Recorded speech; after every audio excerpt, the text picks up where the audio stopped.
Hello, dear friends. We would like to ask you to turn off your cellular phone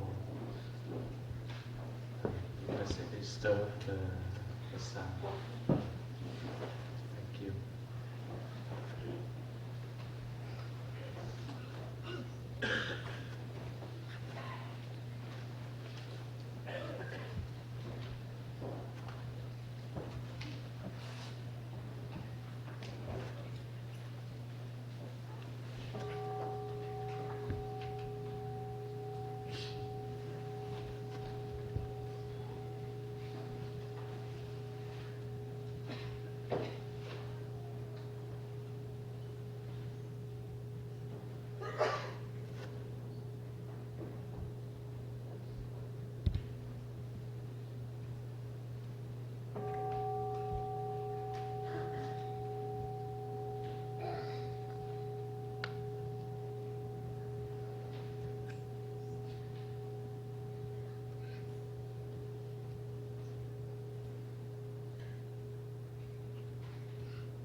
'De zanger wordt uitgenodigd om terug te keren tot haar ademhaling, zodat onze gezamenlijke energie van volle aandacht ons samenbrengt als één organisme en ons laat stromen als een rivier, zonder afscheidingen.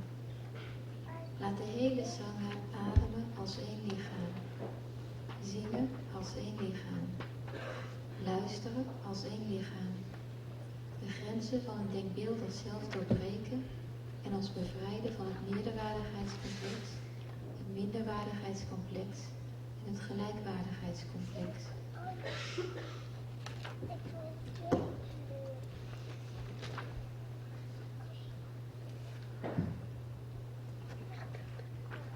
From the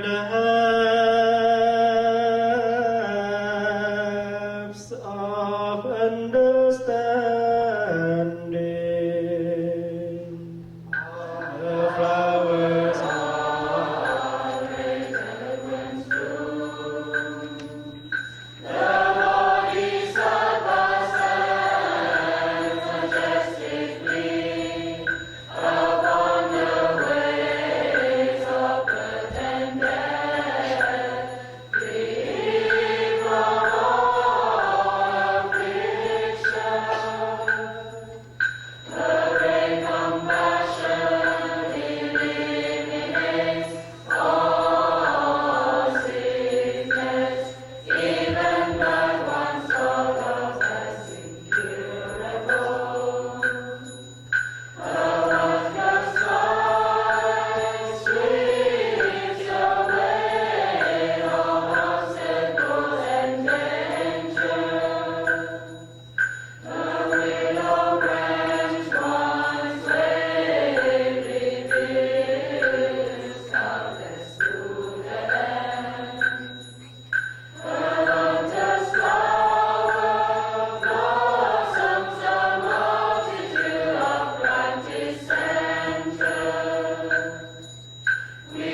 children are invited to come close today.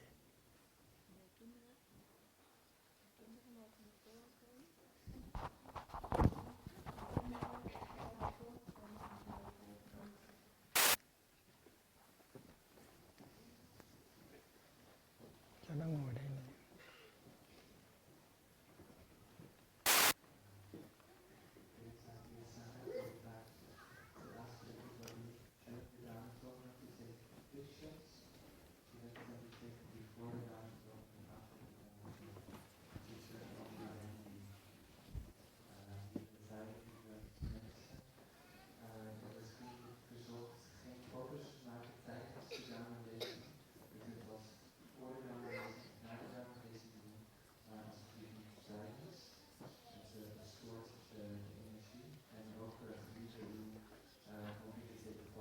Thay, and you move up here, move the bell up here so that the children have a place to sit.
Good morning, dear friends. Today is the 13th of August 2012.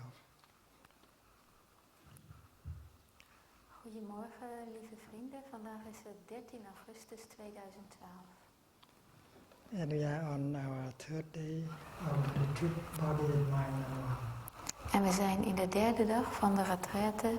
Lichaam en geest zijn één.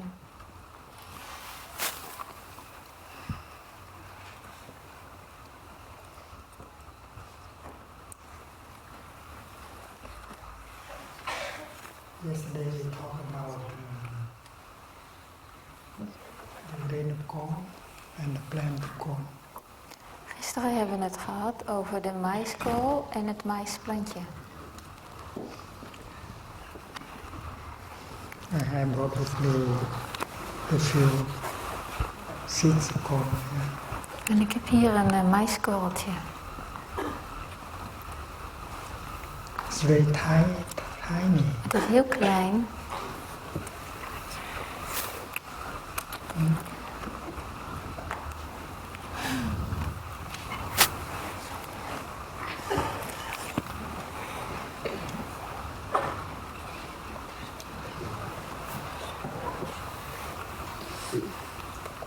And this is for meditation. En dat is voor meditatie. Not to make popcorn. En niet om popcorn van te maken.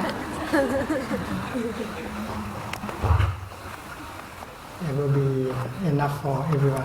Er is genoeg voor iedereen later. We get later on. Jullie krijgen het later.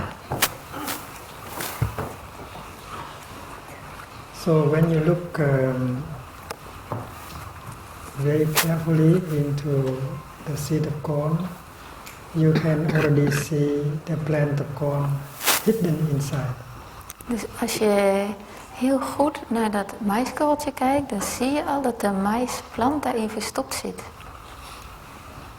The people who do not practice meditation cannot see the plant of corn in the grain of corn. En mensen die niet mediteren, die kunnen niet zien dat het maisplantje al in die maiskorrel zit. So you can talk to the plant of corn hidden in the seed of corn. Dus je kunt praten tegen het maisplantje dat verstopt zit in het maiskorreltje. My dear plant of corn, I know that you are hidden in there, I know. Mijn lieve maisplantje, ik weet dat je daar binnen zit. And if I plant you in the soil, and if I water you every day, then you will come out. En als ik je in de aarde plant en elke dag water geef, dan zal je tevoorschijn komen.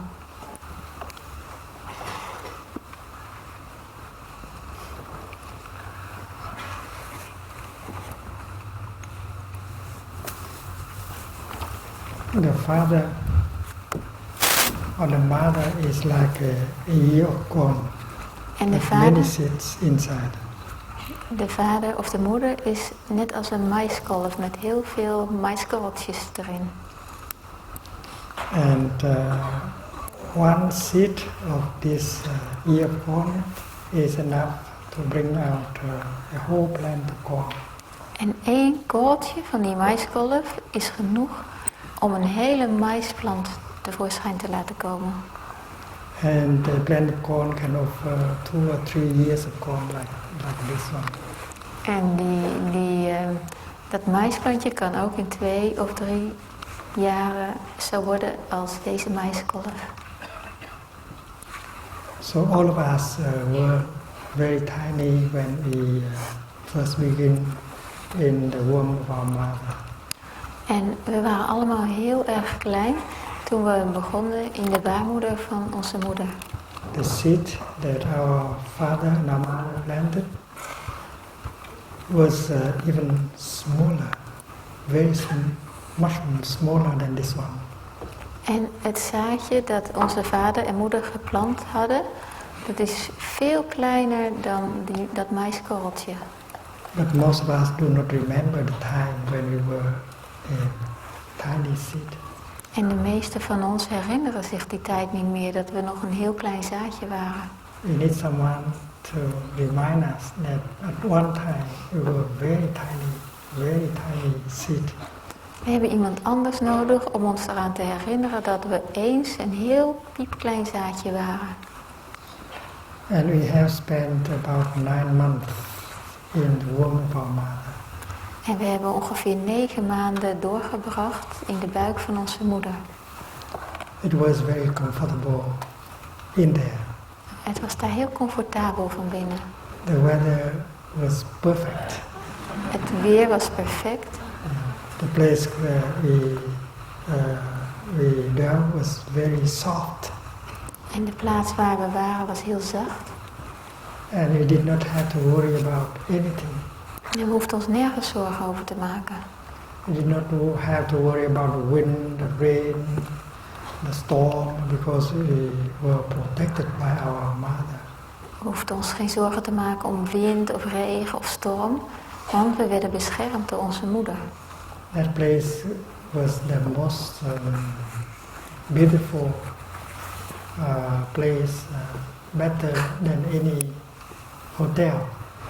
En dat was de allermooiste plaats, beter dan enig hotel. there are 5-star hotel and so on. But this is a 1000-star hotel. Er bestaan wel 5-sterren hotellen, maar dit is een 1000-sterren hotel. You did not have to worry about anything because your mother ate for you, drink for you, and breathed for you. En je hoefde je nergens zorgen om te maken, want je moeder at voor je en dronk voor je en ademde voor je. Now we have to breathe on our own, but at that time you did not have even to breathe because your mother breathed in and out for you. En nu moeten we zelf ademhalen, maar in die tijd hoefde helemaal geen adem te halen en onze moeder die ademde voor ons. You don't remember, but there was a cord linking you to your mother. It's long. It's called the umbilical cord. En misschien weet je nog dat er een koord was dat jou met je moeder verbond en dat heet de navelstreng. And what your mother eat, drink, and the air she breathed went through that long umbilical cord. En alles wat je moeder at of dronk en de lucht die ze inademde, die kwam door die lange navelstreng. And the day when you were born, you come out of that place, and it's much less comfortable than inside. En de dag dat je geboren bent, toen kwam je buiten die plaats en daar was het veel minder comfortabel dan daar binnen. And you did not like it, that is why you cry. En dat vond je helemaal niet leuk en daarom huilde je.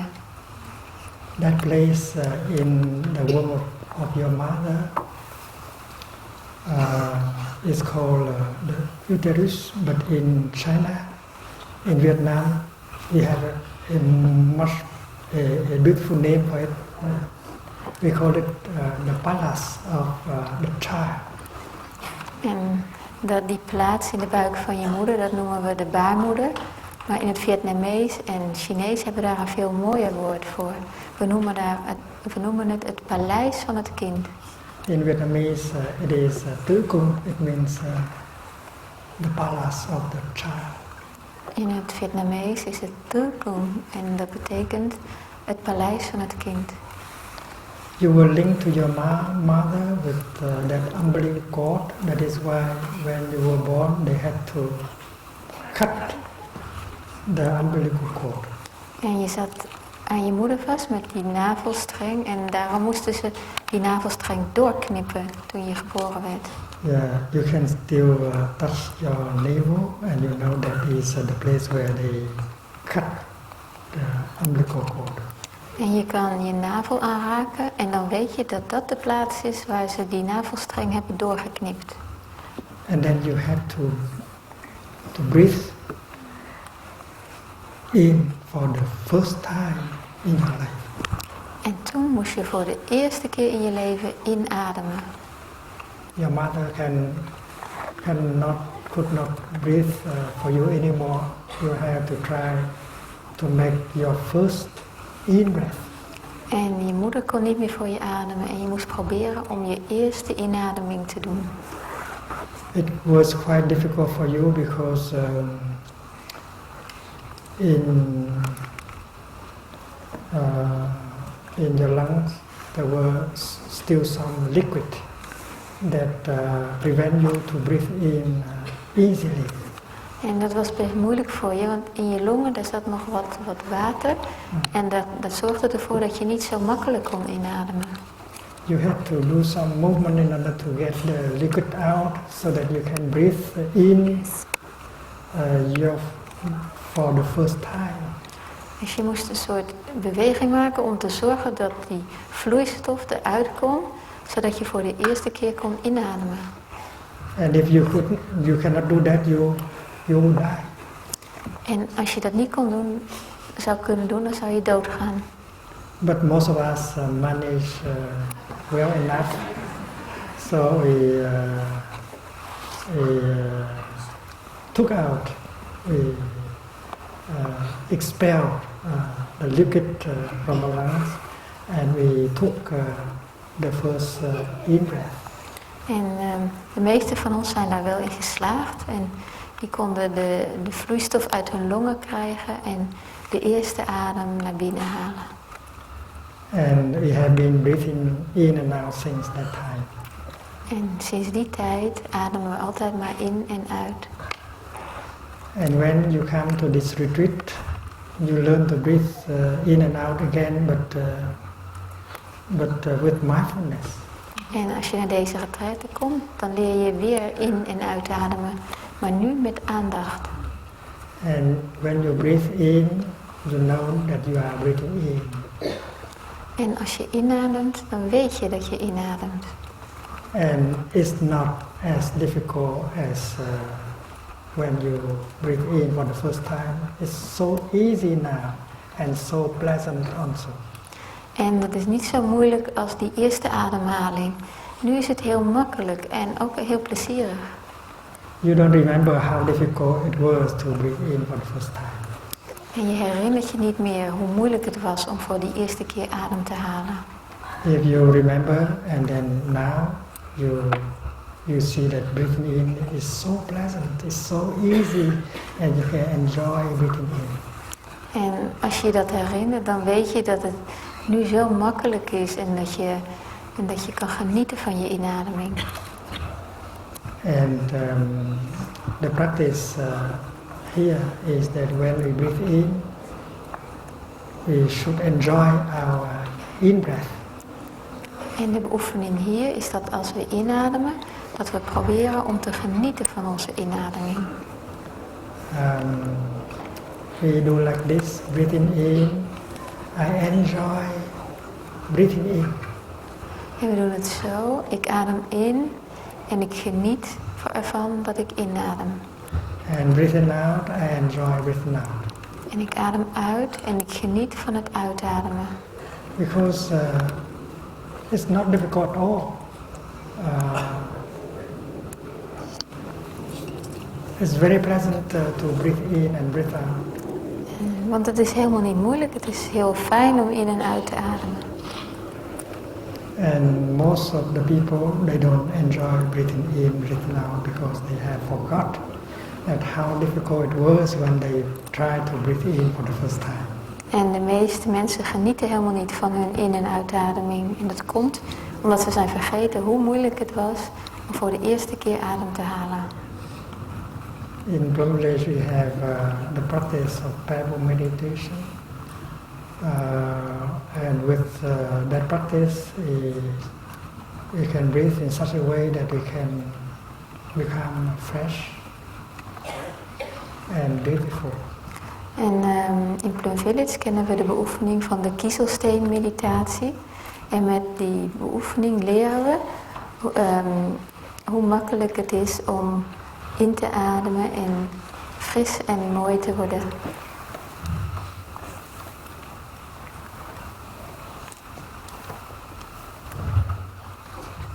Each person you pass around and then you take one.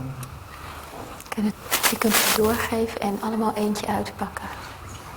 Everyone will receive one seed of corn from Thay, and will bring that seed of corn home and try to plant it on the soil and water it every day.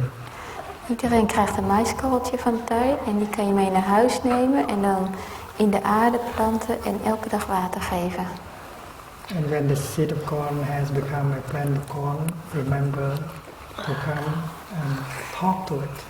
En als dat maiskorreltje een maisplant is geworden, dan moet je eraan herinneren om er naartoe te gaan en er tegen te praten. Be sure to ask the question, young plant of corn, do you remember the time you were a tiny seed? En dan moet je de vraag stellen, lief klein maisplantje, weet je nog, herinner je nog dat je ooit een maiskorreltje was? Pebble meditation, in order to do pebble meditation, you should have a little bag and 4 pebbles inside. En om kiezelsteenmeditatie te doen heb je een klein zakje nodig en 4 kiezelsteentjes. And when you practice, you can sit in a circle of 5, 6 or 8 children. En als je oefent, dan kan je in een kring zitten met 5 of 6 of 8 kinderen. One of you will you play the role of a bell master. Een van jullie is de meester van de bel. After you have listened to 3 sounds of the bell, you take out the 4 pebbles and put on your left. En dan, als je naar 3 klanken van de bel hebt gehoord, dan neem je die 4 kiezelsteentjes en die leg je aan je linkerkant. And then you begin to pick up the first pebble and look at it for 1 or 2 seconds. En dan neem je het eerste kiezelsteentje en dan kijk je ernaar gedurende 1 of 2 seconden. And this pebble represents a flower. En dat kiezelsteentje, dat stelt een bloem voor. A flower is always fresh and beautiful. En een bloem is altijd fris en mooi. And you put the pebble on your left hand and your left hand on your right hand. En dat kiezelsteentje dat leg je dan op je linkerhand en je linkerhand leg je op je rechterhand. And you practice like this, breathing in. I see myself as a flower. En dan beoefen je als dit. Ik adem in en ik zie mezelf als een bloem. And breathing out, I feel fresh and beautiful. Ik adem uit en ik voel me fris en mooi. This is not imagination. En dat is geen verbeelding. Because every child, whether that is a boy or a girl, is beautiful like a flower. Want elk kind dat een jongetje of een meisje is zo mooi als een bloem. Human beings are kind of flowers in the garden of humanity. Mensen zijn een soort bloemen in de tuin van de mensheid. Each of us has our freshness and our beauty. Ieder van ons heeft zijn frisheid en zijn schoonheid. And if you know to practice meditation, you can maintain your freshness and your beauty. En als je weet hoe je moet mediteren, dan kan je die frisheid en die schoonheid behouden. Many adults do not know how to keep their freshness and their beauty. That is why they have lost much of these 2 things, and they do not have enough to offer to the people they love. Zo veel grote mensen die wisten niet hoe ze die frisheid en schoonheid kunnen behouden en daarom hebben ze het verloren. En daarom hebben ze niet genoeg frisheid en schoonheid om aan te bieden aan de mensen om zich heen. So if you love someone, dus als je van iemand houdt, what is the most precious thing you can offer him or her is your freshness and your beauty. Dus het allermooiste wat je die persoon kan geven, je frisheid en je schoonheid. Whether you are a man or a woman, you have your freshness and your beauty to offer. Of je nu een man of een vrouw bent, je hebt je frisheid en je schoonheid die je kunt aanbieden aan andere mensen. Look at the face of a boy, a little boy or a little girl. That is a real flower. Kijk naar het gezicht van een jongetje of meisje. Dat is een echte bloem. Our eyes are beautiful like flowers. Onze ogen zijn zo mooi als bloemen. Our mouth is also a flower. Onze mond is ook een bloem. And our face is a real flower. En ons gezicht is een echte bloem. Our hand is a flower. Onze hand is een bloem. Our foot is a flower. Onze voet is een bloem. Look at the child. You see that the child is a real flower, whether she is awake or she is sleeping. En kijk naar een kind en dan zie je dat het kind een echte bloem is. Of hij of zij nu wakker is of slaapt. And that is why we have to know how to preserve our freshness and our flower and our beauty. En dat is de reden dat we moeten proberen om te leren hoe we die frisheid en schoonheid kunnen bewaren. So when you practice breathing in, I see myself as a flower. Breathing out, I feel fresh and beautiful. That is to restore your freshness and your beauty. Dus als je beoefent, ik adem in en ik zie mezelf als een bloem. Ik adem uit en ik voel me fris. Dan doe je dat om je frisheid en je schoonheid te kunnen bewaren. I'd like to ask you this question. What is the most precious thing that you can offer to the person you love? En ik wil jullie deze vraag stellen. Wat is het kostbaarste wat je kan aanbieden aan degene van wie je houdt? When you love someone, it's natural that you want to offer him or her something. En als je van iemand houdt, dan is het logisch dat je diegene wat wil aanbieden. To offer something that can make that person happy. En dat je iets wil geven wat die ander gelukkig maakt. Of course you can go to the market and buy something, but that is not the most precious thing. Natuurlijk kan je naar de winkel gaan en iets kopen, maar dat is niet het kostbaarste wat je kan geven. I know a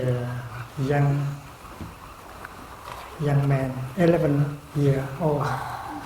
His father said, tomorrow will be your birthday, right? Do you want anything? I will buy it for you. En ik ken een jongetje van 11 jaar en die had een vader en zijn vader die zei tegen hem, morgen ben je jarig, klopt dat? Zeg wat je wilt hebben, ik kan alles voor je kopen. And the young man did not know how to answer. Maar dat jongetje wist niet wat hij moest antwoorden. He had a lot of toys. He did not need any more toys. Hij had al zoveel speelgoed en hij had geen speelgoed meer nodig. His father was a very wealthy businessman and could afford to buy him anything.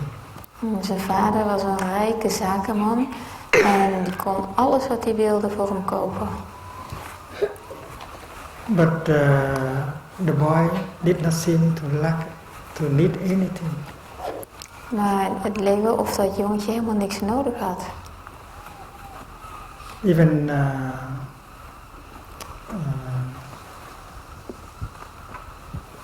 something very expensive in the market, he did not feel that he wanted anything. En zelfs iets wat heel duur was in de winkel, zelfs dat leek hij niet nodig te hebben. That young man was not happy because his father was always busy. En dat jongetje was niet gelukkig, want zijn vader was altijd druk. He was rich and because he wanted to continue to be rich, that is why he spent all his time and energy making money. En hij was rijk en hij wilde graag rijk blijven. En daarom besteedde hij al zijn tijd en al zijn energie eraan om geld te verdienen.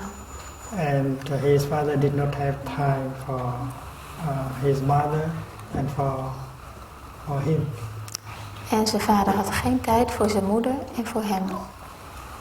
From time to time his father was there at home, but he was absorbed in his business. He did not pay attention to his wife and his child. En soms was hij wel thuis, maar dan was hij helemaal opgeslorpt door zijn werk. En dan keek hij niet om naar zijn vrouw en zijn kind. And that is why the young man was not happy.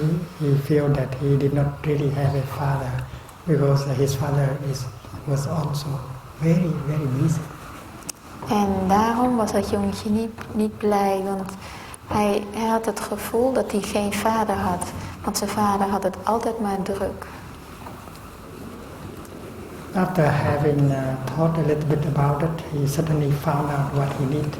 And he looked at his father and he said, what I need is you.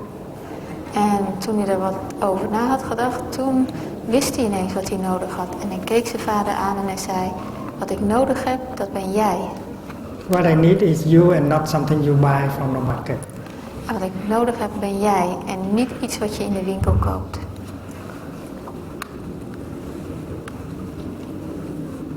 When you love someone, the most important thing you can offer him or her is your presence. Als je van iemand houdt, is het belangrijkste wat je hem of haar kan aanbieden, je aanwezigheid. I want to ask you a very important question. How can you love if you are not there? En nu wil ik jullie een heel belangrijke vraag stellen. Hoe kan je van iemand houden als je er niet bent? So my definition of love is to be there for him or for her. Mijn definitie van liefde is er zijn voor hem of voor haar. And for those of us who know the practice of meditation, we know how to be there for the person we love. En voor degenen van ons die weten hoe ze moeten mediteren, die weten hoe ze aanwezig kunnen zijn voor degene van wie ze houden. Suppose your body is there, but your mind is caught in your business. Stel je voor dat je lichaam er is, maar dat je geest helemaal wordt opgeslorpt door je zaken. If you know how to breathe in mindfully, you bring your mind home to your body. En als je dan weet hoe je aandachtig moet inademen, dan kun je je geest thuisbrengen in je lichaam. And you can be truly there, and it will take only 2 or 3 seconds. En je kan er echt zijn en dat duurt maar 2 of 3 seconden. And when you breathe in mindfully, you are truly there, and you go to him, you go to her. En als je dan aandachtig ademhaalt, een paar seconden, dan ben je echt aanwezig en dan ga je naar hem of haar. To the person you love. Naar degene van wie je houdt. And you pronounce a few words. En je spreekt 3 woorden uit. You say, darling, I am here for you. Je zegt, lieverd, ik ben er voor je. This is my gift to you. Dit is mijn cadeautje voor jou. I am here, fresh and beautiful. Ik ben er, fris en mooi. And that is the most precious gift you can make to your beloved. En dat is het kostbaarste geschenk dat je kan geven aan degene van wie je houdt. Meditation can help you to be there, to be fresh and to be beautiful. Meditatie kan je helpen om er te zijn, om fris te zijn en om mooi te zijn. And you don't need any money to do that. En je hebt geen geld nodig om dat te doen. Because the practice of mindful breathing and mindful walking can bring your mind home to your body so that you'll be there. And breathing in, breathing out like that, walking mindfully like that can restore your freshness and your beauty, your calm. En als je weet hoe je aandachtig in en uit kunt ademen, dan kun je teruggaan naar jezelf. En als je aandachtig in en uit ademt, dan kan het je helpen om je frisheid te bewaren. Breathing in, I see myself as a flower. Breathing out, I feel fresh. Ik adem in en ik zie mezelf als een bloem. Ik adem uit en ik voel me fris. And having practiced 3 times like that, you put the first pebble on your right and you pick up the second pebble. En als je dat 3 keer zo hebt gedaan, dan leg je het eerste kiezelsteentje aan je rechterkant. En dan pak je het volgende kiezelsteentje op. The second pebble represents a mountain. En het tweede kiezelsteentje stelt een berg voor. It represents solidity and stability. Het representeert soliditeit en stevigheid. A person who is not stable, a person who is not solid, cannot be a happy person. Iemand die niet stevig is en die niet solide is, kan niet gelukkig zijn. And people cannot count on that person. En andere mensen kunnen niet op diegene rekenen. And that is why meditation can help you to be more solid, to be more stable. En dat is de reden dat meditatie je kan helpen om meer stabiel en meer stevig te zijn. The meditation on the mountain is like this. Breathing in, I see myself as a mountain. Breathing out, I feel solid. En de meditatie op de berg gaat als volgt. Ik adem in en ik zie mezelf als een berg. Ik adem uit en ik voel me stevig. So if you are solid, if you are stable, and then you have something more to offer to your beloved one. Dus als je stevig en solide bent, dan heb je meer te geven aan degene van wie je houdt. You have freshness and beauty to offer him or her. Je hebt frisheid en schoonheid aan te bieden aan hem of haar. Now you have stability and solidity to offer to him or to her also. En nu heb je ook nog stevigheid en soliditeit die je hem kan geven. And after breathe in and out 3 times with the mountain, you pick up the third pebble. En als je 3 keer in en uit hebt geademd met de berg, dan pak je het derde kiezelsteentje op. The third pebble represents still water. En het derde kiezelsteentje stelt stil water voor. When there is no wind, the water is perfectly still, and it can reflect the blue sky, the white cloud, the trees, the mountains. En er is geen wind en het is helemaal stil. En dat stille water kan de blauwe lucht, de wolken en de bomen en de bergen weerspiegelen. There are times when you are nervous, irritated, you are not calm at all. That is why you have to practice with still water. En soms ben je zenuwachtig of geïrriteerd.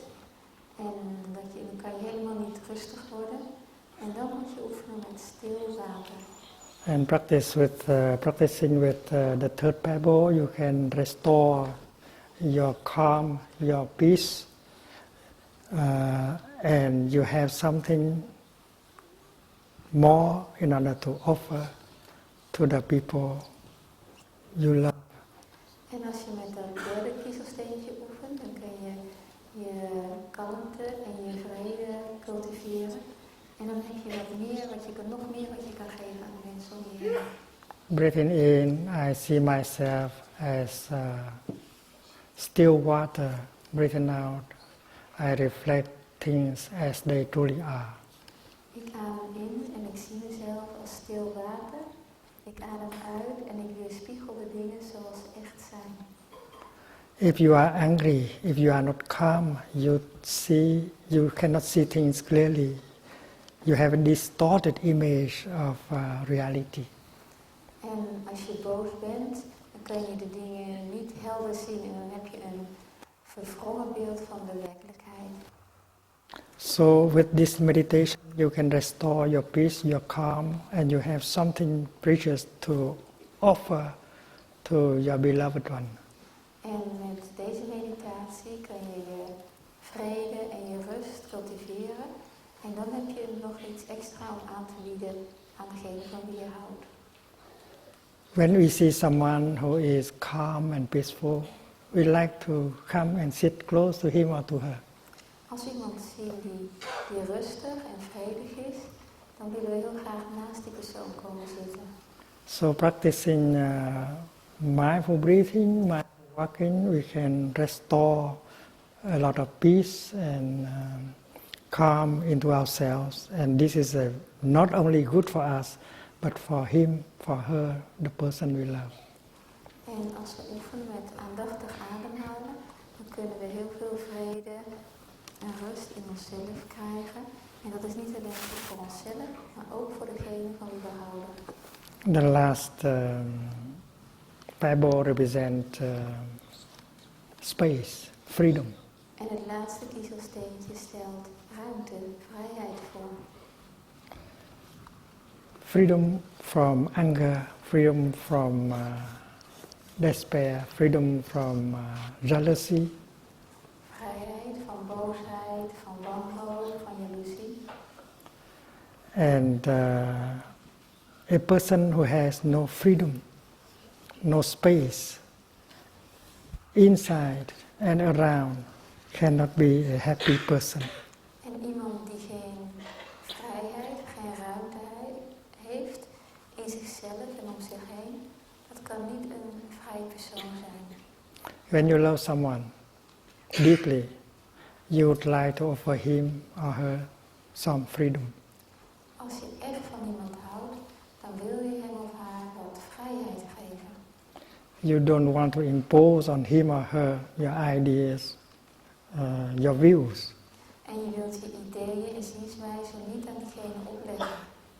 And freedom is one of the most precious things to offer to a person that you love.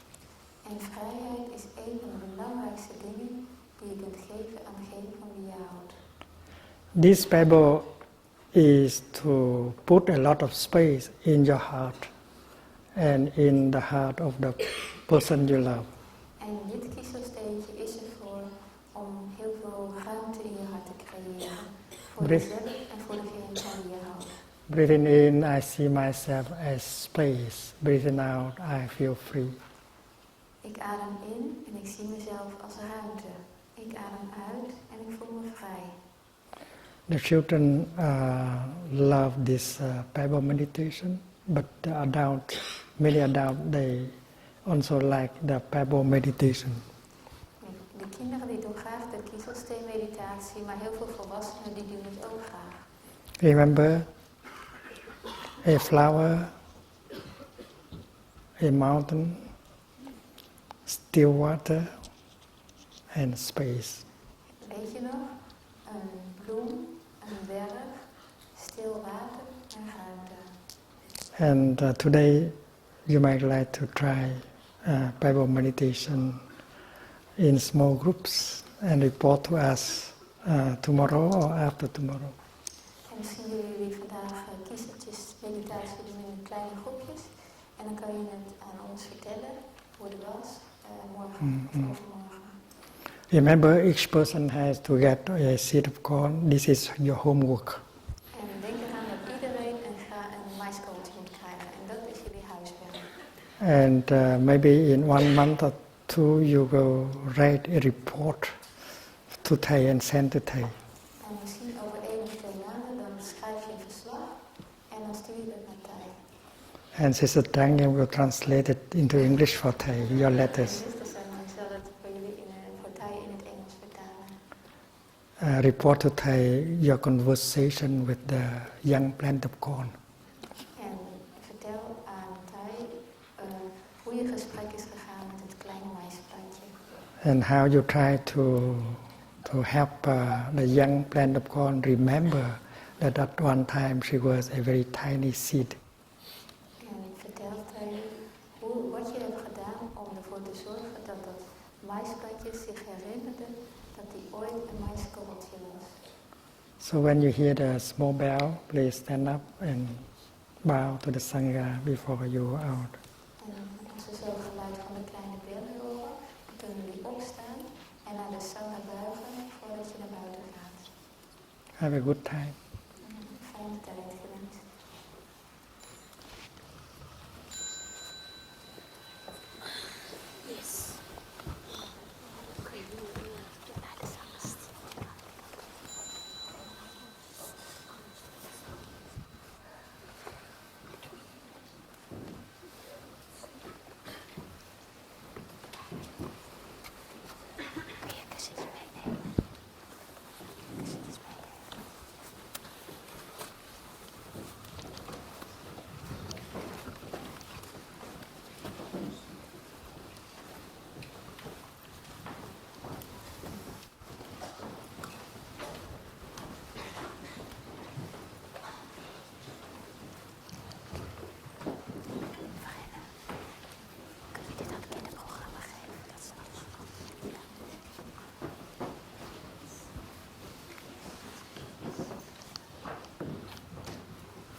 There was a journalist from Paris.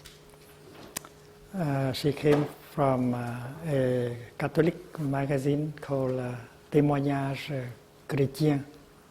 En er was een journalist en ze kwam uit Parijs en ze werkte voor een katholiek tijdschrift en dat heette Christelijke Getuigenis.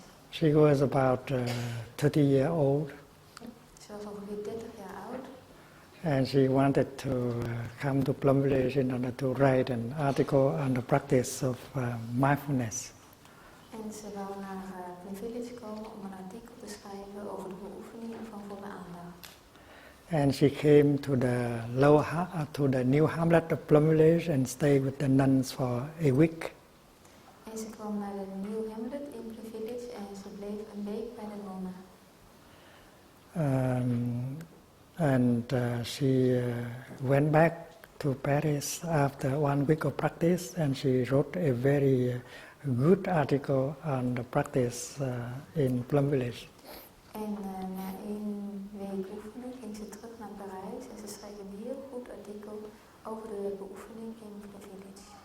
And her article bear the title In the Country of the Present Moment. En de titel van haar artikel was In het land van het huidige moment. She talked among the things she reported. She talked about walking meditation. En een van de dingen waarover ze sprak was de beoefening van loopmeditatie.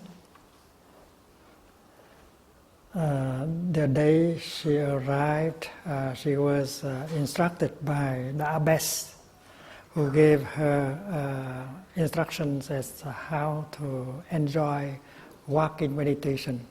En de dag dat ze aan was gekomen, toen kreeg ze instructies van de abbess om hoe ze kon genieten van loopmeditatie. The abbess of the new hamlet spoke French fluently, and that is why she got very careful instructions. En de abbess van de New Hamlet die spreekt vloeiend Frans en daarom kon ze een hele goede duidelijke uitleg geven. She understood completely the instructions, but when she joined the nuns for walking, she felt that her mind refused to join her body in the practice. En ze begreep die instructies heel goed, maar toen ze met de nonnen meeging voor het lopen, toen zag ze dat haar geest weigerde om bij haar lichaam te komen. Maybe the body has its own habit, and because of that habit, the body cannot go with the mind easily, or the mind cannot go with the body easily, even she had understood completely the instructions as how to enjoy walking. Dus misschien had de geest zijn eigen gewoontes en daardoor kon de geest niet helemaal bij het lichaam komen of het lichaam bij de geest. En ook al had ze de instructies compleet begrepen, dat was toch moeilijk. She reported that she tried for 15 minutes, and after that her mind accepted to join her body in order to walk. En ze schreef dat ze 15 minuten lang probeerde. En na die 15 minuten, toen accepteerde haar geest het om zich bij haar lichaam te voegen om te lopen. There are many people who come to a retreat of mindfulness, and they reported that they are able to enjoy the practice of walking meditation right in the first session of walking with the Sangha. En er zijn heel veel mensen die naar een aandachtsretraite komen en die daarna vertellen dat ze meteen bij de eerste keer erin slaagden om loopmeditatie te beoefenen met de Sangha. Maybe there are some difficulties in the beginning, but with the support of the collective energy of mindfulness, and then you can overcome the difficulties, and you can practice. Misschien is het in het begin wel moeilijk, maar met behulp van de collectieve energie van de Sangha kun je die moeilijkheden overkomen en oefenen. When you breathe in, you might like to make 2 or 3 steps. Als je inademt, dan wil je misschien 2 of 3 stappen zetten. You combine your in-breath with the steps. Je combineert je inademing met die stappen. And making one step, you may like to say, I have arrived. En als je 1 stap zet, dan wil je misschien zeggen, ik ben aangekomen. And I have arrived is not a silent statement that you make in your head. En ik ben aangekomen, dat is niet zomaar een verklaring die je aflegt in je hoofd. I have arrived should be a realization. Maar ik ben aangekomen, dat moet een realisatie zijn. Because we have, many of us have the habit of running, and that is why we have to learn a new habit of stopping. Want veel van ons die zijn aangewend om te rennen. En daarom moeten we een nieuwe gewoonte aanleren en dat is stoppen. And that is why many of us begin by practicing slow walking. En daarom beginnen veel mensen ermee om langzaam lopen te beoefenen. When you are alone, you can practice slow walking. Als je alleen bent, dan kan je langzaam lopen beoefenen. If you walk with 700 people, in slow walking you create a traffic jam. Als je met 700 mensen loopt en dan langzaam lopen gaat oefenen, dan krijg je een file. So you practice slow walking only when you are alone. Dus je oefent langzaam lopen alleen als je alleen bent. And breathing in, you just make one step. En als je inademt, dan zet je maar 1 stap. You put your attention down here on the sole of your foot. En je brengt je aandacht naar de zool van je voeten. Don't say up here, don't think. Leg niet hierboven, denk niet na. Just bring your mind down here and feel the contact between your foot and the ground. Breng je aandacht naar beneden en voel het contact tussen je voet en de grond. And walk as if you kiss the earth with your foot. En loop alsof je de aarde zoent met je voeten. There is only the feeling, not the thinking. Er is alleen het voelen en niet het denken. And try your best to arrive to the here and the now, just by one step. En doe je best om in het hier en nu aan te komen met 1 stap. This is a real challenge to the new, to the beginner. En dat is echt een uitdaging voor de beginner. Maybe with the best of your intention, you can arrive only 20%. En misschien kun je met je uiterste inspanning 20% aankomen. You have to invest all your body and your mind into making that step in order to be able to arrive to 100%.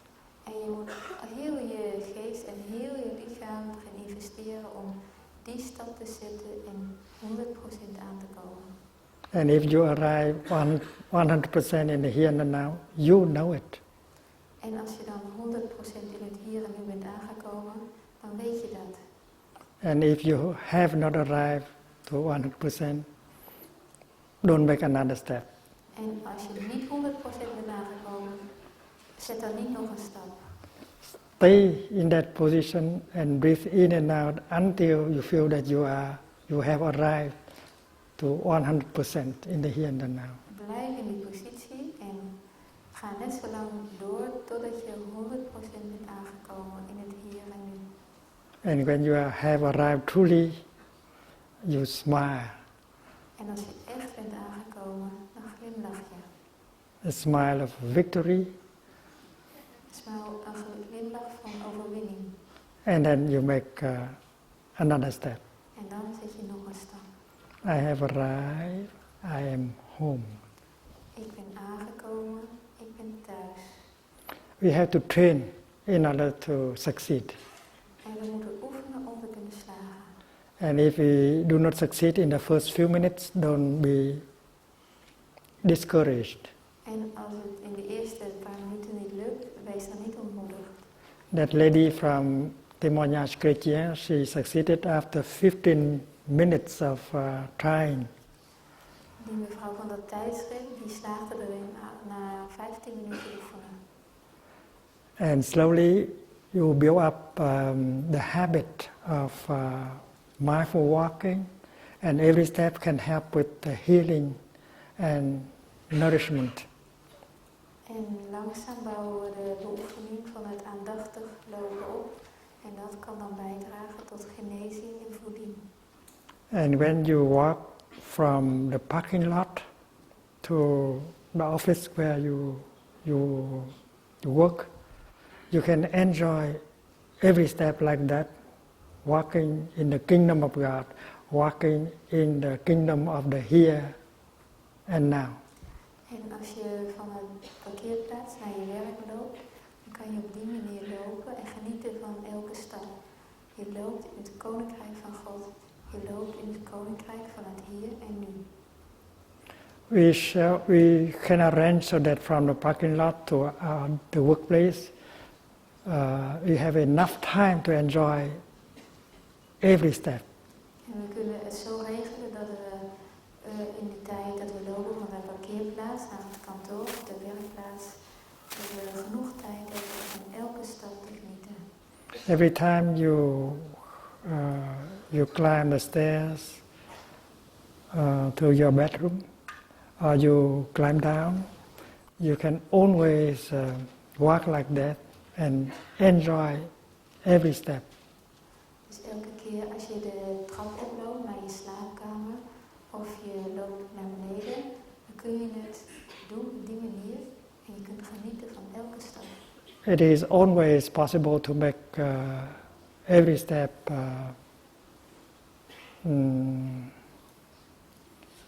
peace, joy, healing. Het is altijd mogelijk om met elke stap vrede, vreugde en genezing te maken. Every step is peace, every step is nourishment, every step is healing. Elke stap is vrede, elke stap is voeding, elke stap is genezing.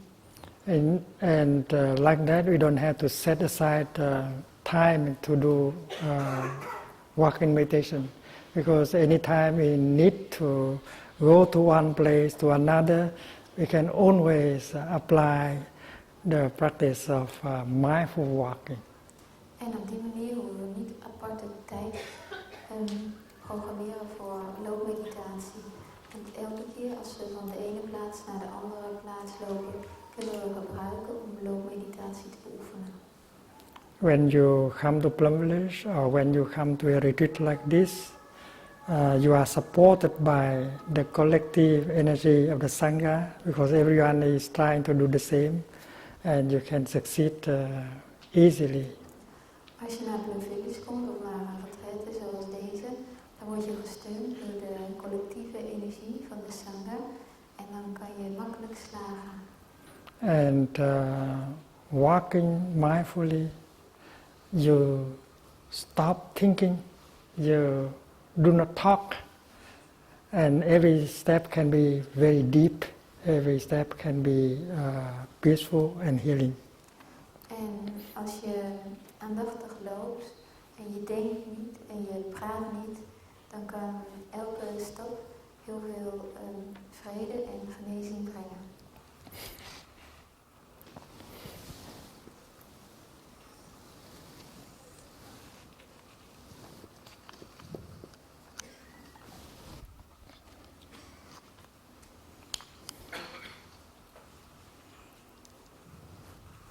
Yesterday we spoke about right view, right concentration and right mindfulness.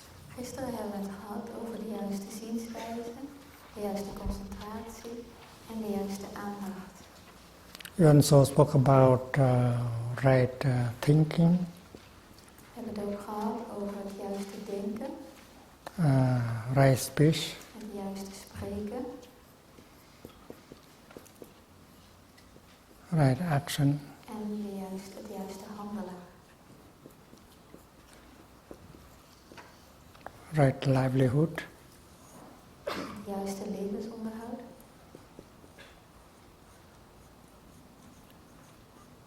and right diligence. En de juiste toewijding of de juiste ijver.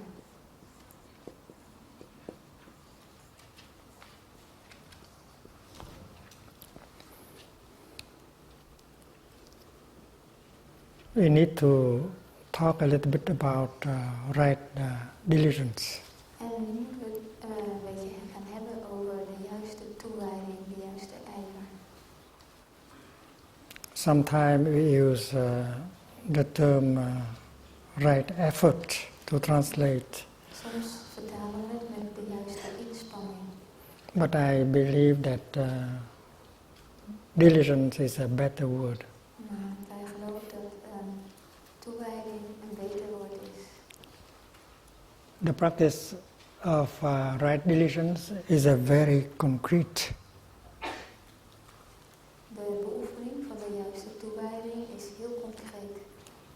And we do not need special effort to do that. En we hoeven niet speciale moeite te doen om dat te doen. We know that in Buddhist psychology, we speak about store consciousness. We weten dat we het in de boeddhistische psychologie hebben over opslagbewustzijn. And above a store consciousness, there is a mind consciousness. En boven het opslagbewustzijn, daar is het geestbewustzijn. Store consciousness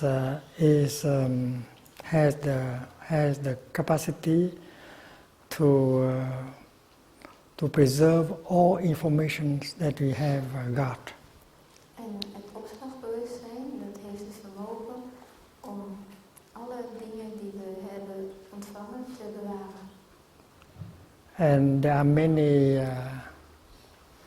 many kind of seeds that are preserved in the depth of our consciousness. En er zijn heel veel soorten zaadjes die bewaard worden diep in ons bewustzijn. Store consciousness is sometimes compared to the soil that keep many seeds within herself. En soms wordt het opslagbewustzijn vergeleken met de aarde die heel veel zaadjes in zich heeft. The soil of the mind. De aarde van de geest. We have a seed of mindfulness down here. We hebben daar beneden een zaadje van volle aandacht. Also we have a seed of concentration and of insight. En ook een zaadje van concentratie en van inzicht. Even if we are not practitioner, we also have these three seeds in us. Zelfs als we geen beoefenaars zijn, dan hebben we toch die drie zaadjes in ons. But if we are practitioners, we can help these seeds to grow, to be more important. Maar als we beoefenaars zijn, dan kunnen we helpen om die zaadjes te laten groeien om belangrijker te zijn. A few weeks of practice can help the seed of mindfulness, concentration and insight to grow. And anytime we need that energy, we just touch them and they will manifest up here on the level of mind consciousness. Dus met een paar weken beoefening kunnen we die zaadjes helpen om te groeien. En dan kunnen we elke keer als we ze nodig hebben, en we kunnen ze aanraken en dan zullen ze omhoog komen en zich manifesteren in de laag van het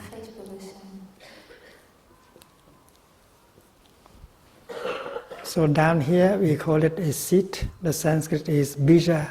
The Chinese is chung tử. Dus daar beneden, dat noemen we zaadjes. In het Sanskriet is het bija en in het Chinees is het toente. And when she pronounced very well. And when the seed manifests up here, it becomes a kind of energy called a mental formation. En als dat zaadje omhoog komt, dan wordt het een soort energie dat mentale formatie heet.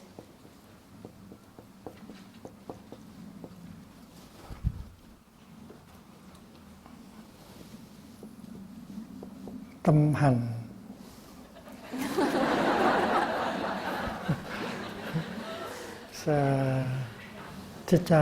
Chitta samskara.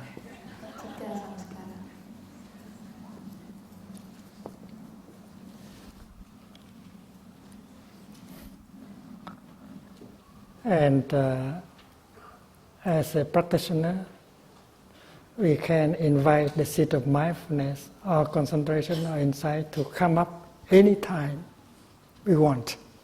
En als beoefenaren van volle aandacht kunnen we die zaadjes van volle aandacht, concentratie en inzicht uitnodigen om op te komen op elk moment dat we willen. And these are three of the many positive, wholesome seeds that we have in the depth of our consciousness. En dit zijn drie van de belangrijkste positieve zaadjes die we hebben in het diepst van ons bewustzijn. We have the seeds of compassion, of non-discrimination, of forgiveness, of joy, of happiness. Down there, many good seeds. We hebben het zaadje van vreugde, van geluk, van geen onderscheid en vergeving daaronder. En heel veel goede zaden.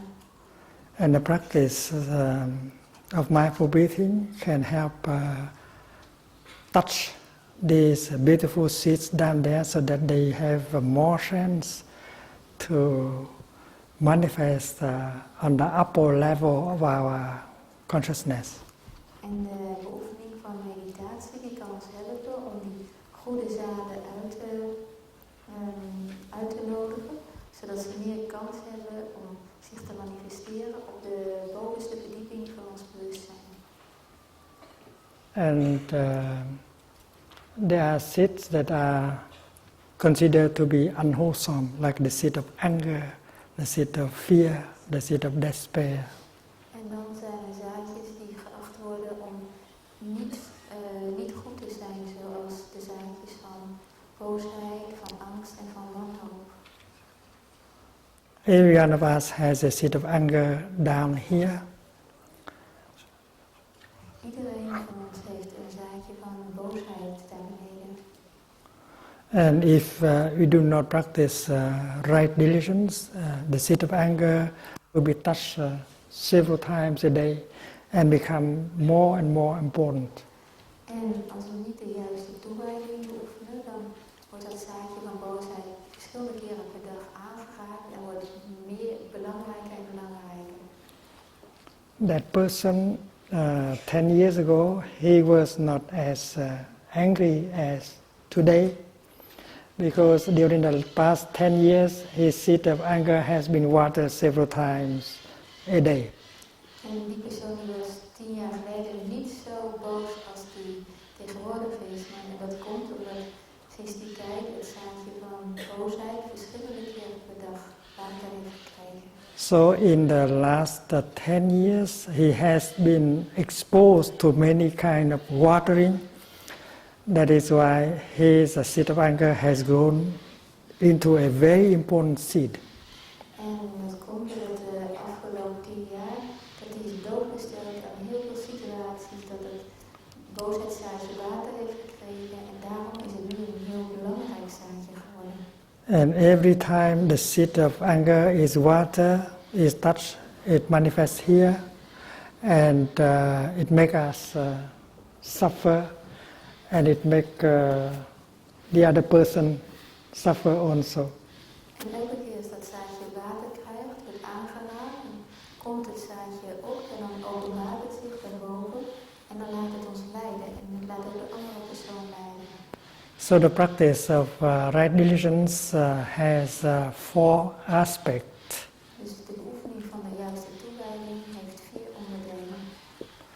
The first aspect is that the unwholesome seeds in store consciousness, we should not give them a chance to manifest up in mind consciousness. Dus de eerste oefening is om de onheilzame zaadjes in het opslagbewustzijn niet de kans te geven om zich te manifesteren in het geestbewustzijn. Every one of us, including Buddhas and Bodhisattvas, we have these unwholesome seeds. Elk van ons, inclusief Boeddha's en Bodhisattva's, heeft die onheilzame zaadjes in zich.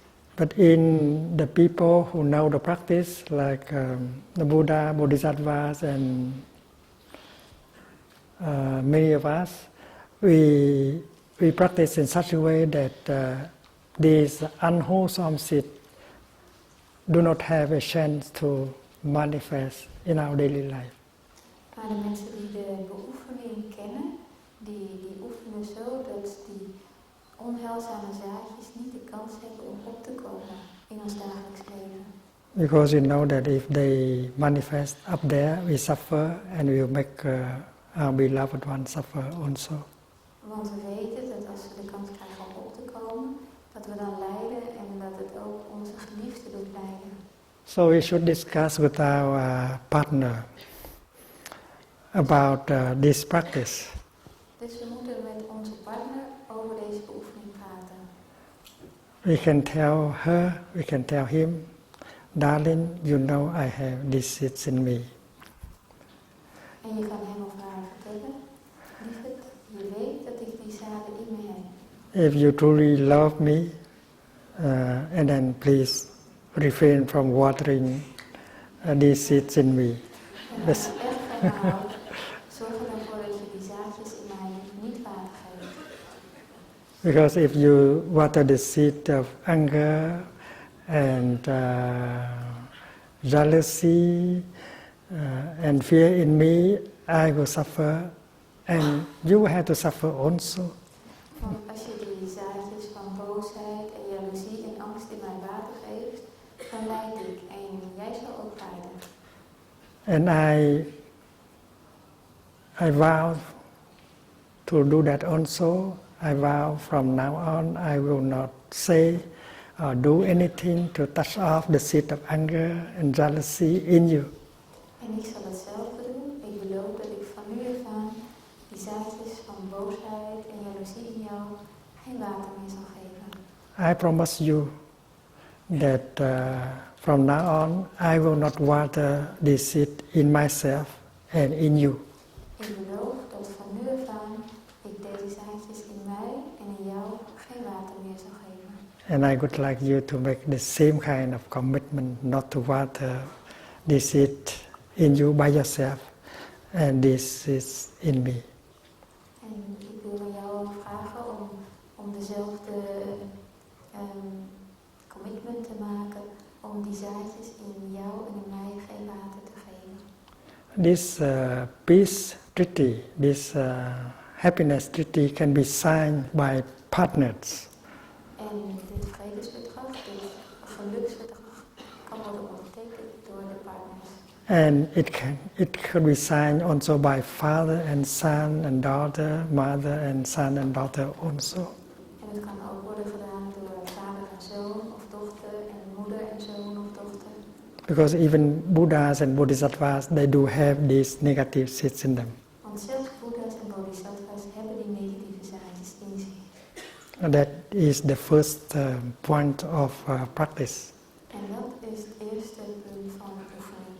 Not to give these negative seeds a chance to manifest.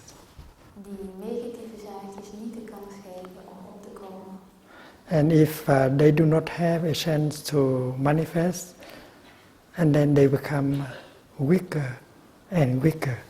En als ze niet de kans hebben om op te komen, dan worden ze zwakker en zwakker.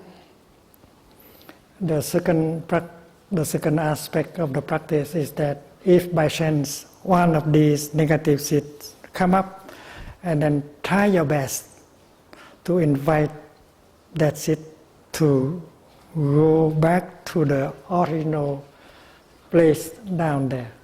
En als dan op een of andere manier toch zo'n zaadje is opgekomen, dan is het de tweede oefening om alles ervoor te doen om te zorgen dat dat zaadje weer terug naar beneden gaat. There are many ways to do that. Er zijn veel manieren om dat te doen.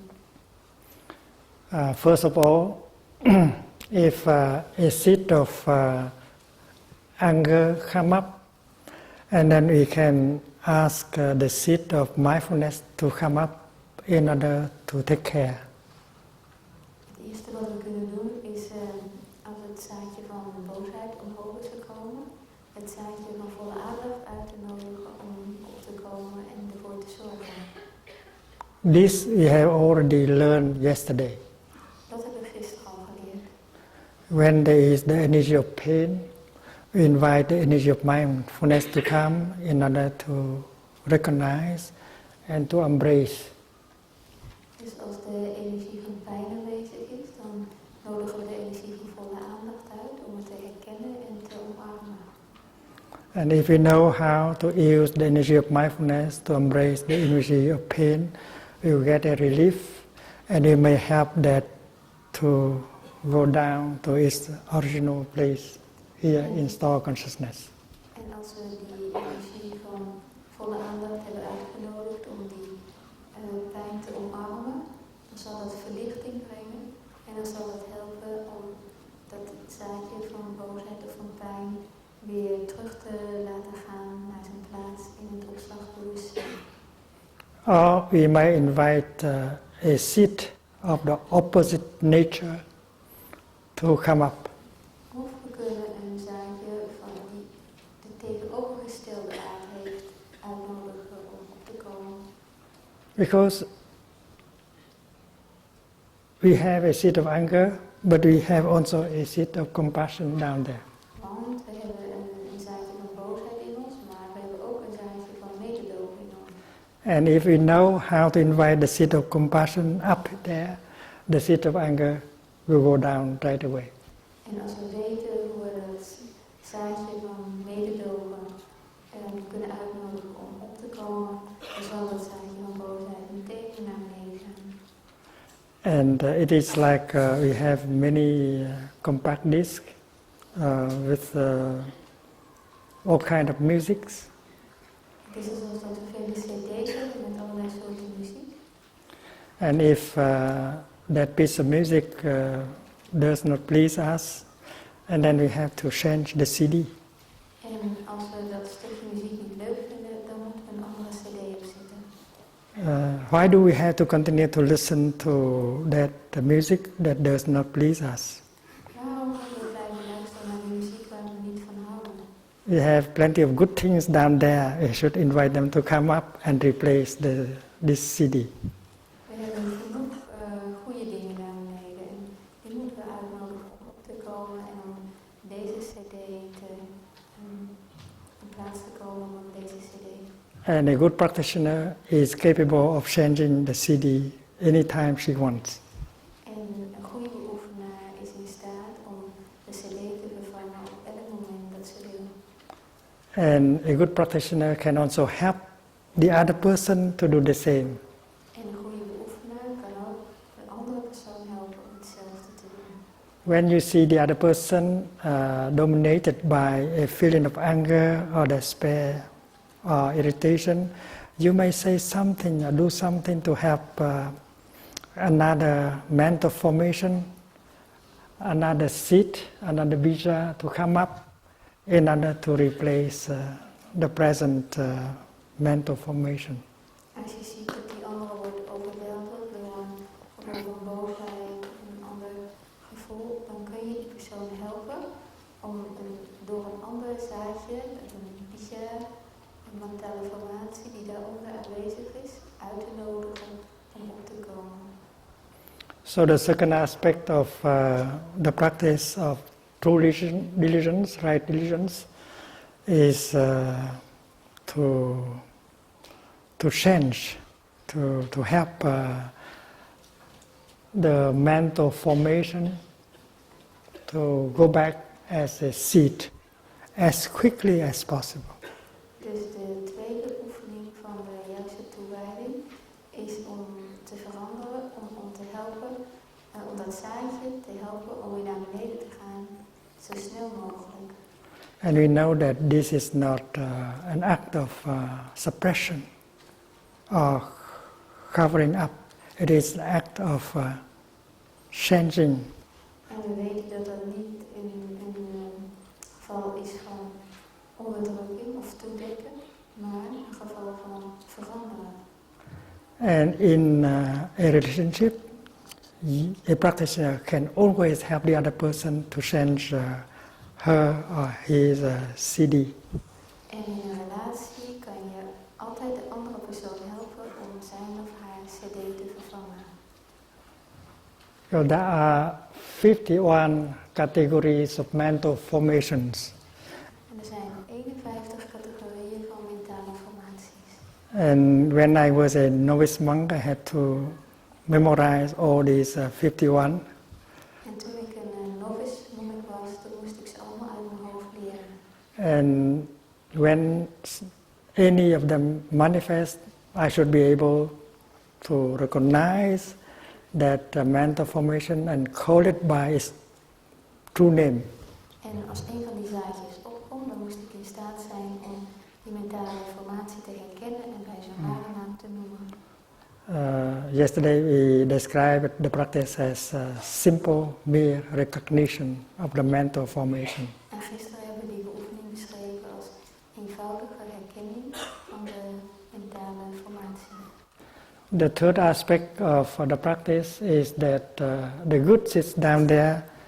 We have to do something in order to help them, to give them a chance to come up often.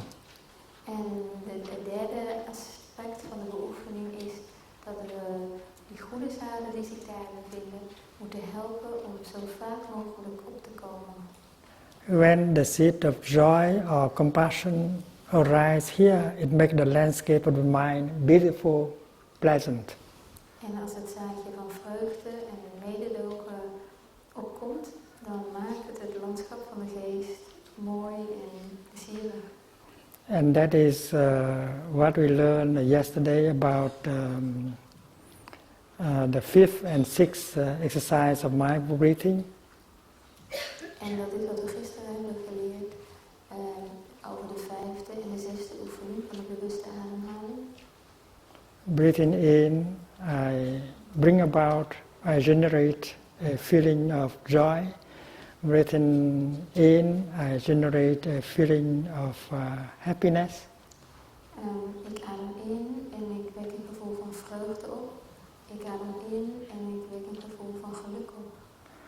Where do these feelings come from? They come from the depth of our store consciousness.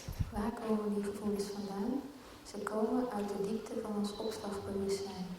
We invite the seed of joy and happiness down here to come up as mental formations. We nodigen de zaadjes van vreugde en geluk uit om op te komen als mentale formaties. When we come to a retreat like this, we expose ourselves to many kinds of watering, and the good seeds in us have a chance to come up. Als we naar een retreat als dit gaan, dan stellen we onszelf bloot aan heel veel verschillende vormen van begieten. En de goede zaden in ons hebben de kans om op te komen. And the fourth aspect of the practice is that when a good seed has manifested as a mental formation, try to keep it there as long as possible. En het vierde onderdeel van de beoefening is dat als een goed zaadje zich heeft gemanifesteerd als mentale formatie, om het daar zo lang mogelijk proberen te houden. If it is good music, why don't we continue? Als het goede muziek is, waarom blijven we niet luisteren? And we can keep the energy of compassion, joy, and peace up here as long as we could. And during that time, the good seeds down here, they have a chance to grow. En we kunnen die zaadjes van mededogen, vrede en vreugde zo lang mogelijk daarboven houden. En in die tijd hebben de zaadjes daar beneden, de goede zaadjes daar beneden, de kans om te groeien. And this is the practice that is called transformation at the base. En die beoefening wordt genoemd transformatie aan de basis. Because right religions help us to reduce the importance of negative seeds and help with the growth of positive seeds down here. Dus de juiste toewijding helpt ons om het belang van de negatieve zaadjes daar beneden terug te brengen en de kracht van de positieve zaadjes te vergroten. And we know that the quality of our happiness of our life depends on the qualities of the seeds down here.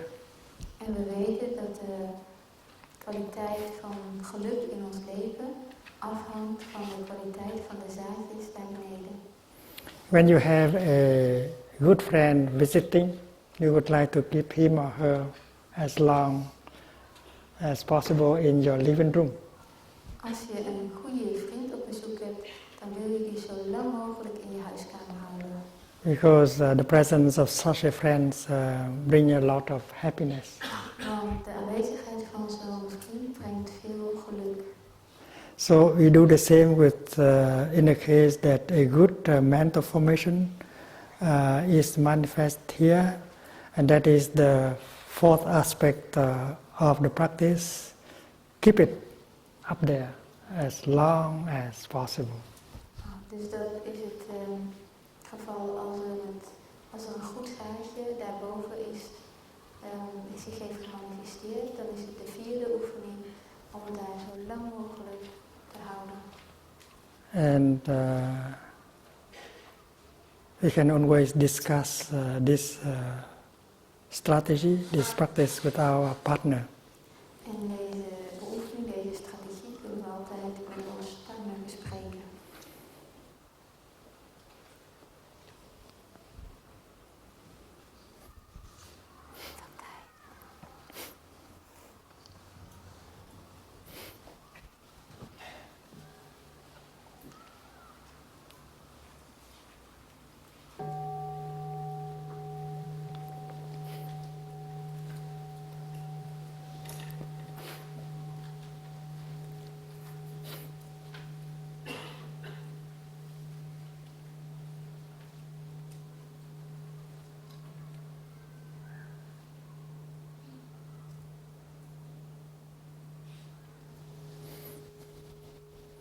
The practice of right speech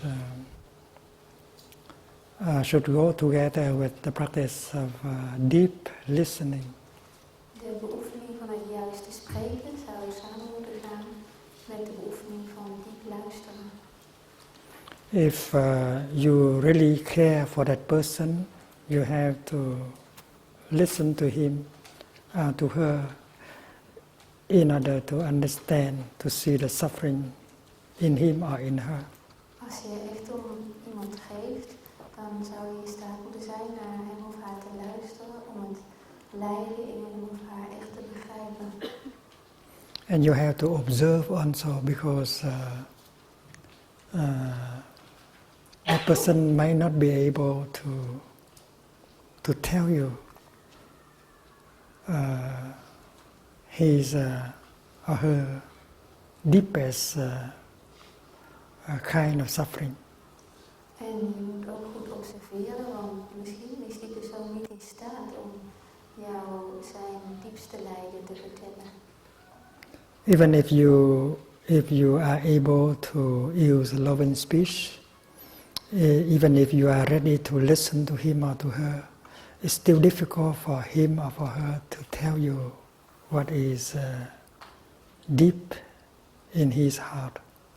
En zelfs als je in staat bent om liefdevol spreken te gebruiken, en blijven en luisteren, dan kan het nog steeds te moeilijk zijn voor diegene om je te vertellen wat diep in zijn hart is. Usually we say something like this, darling, I know that you have suffered deeply in the past many years. Meestal zeggen we iets van lief, ik weet dat je diep hebt geleden in de vele voorbije jaren.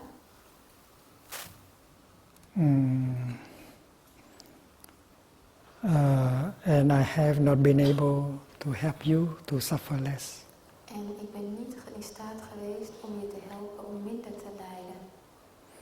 And because I did not understand, I did not see the suffering in you, that is why I have reacted in such a way that made the situation worse.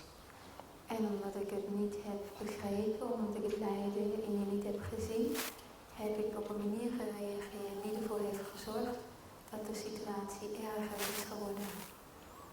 Darling, it's not my intention to make you suffer just because I was ignorant. I did not see, I did not understand the suffering and the difficulties that you have.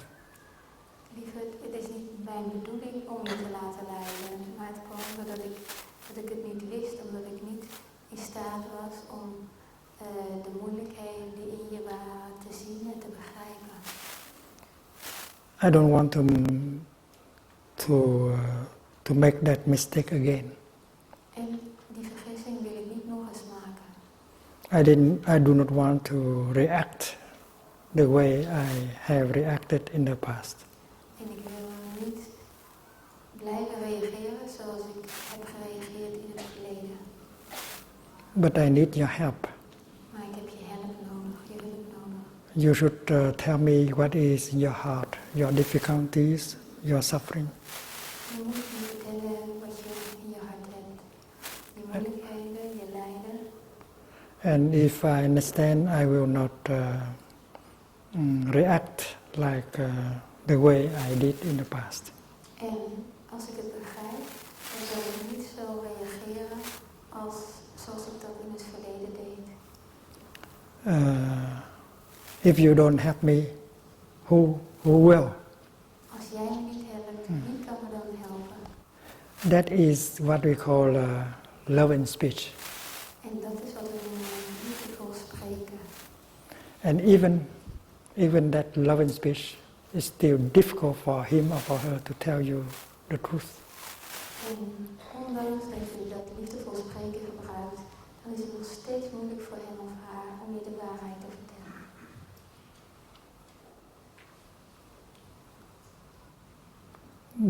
There was a gentleman who went to Vietnam as a soldier, and he survived the war, but he went back to his country deeply wounded in his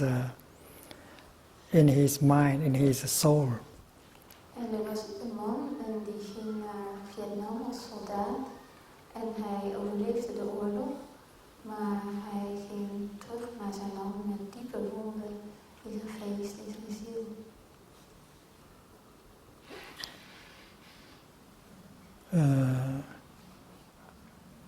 One day his unit was destroyed by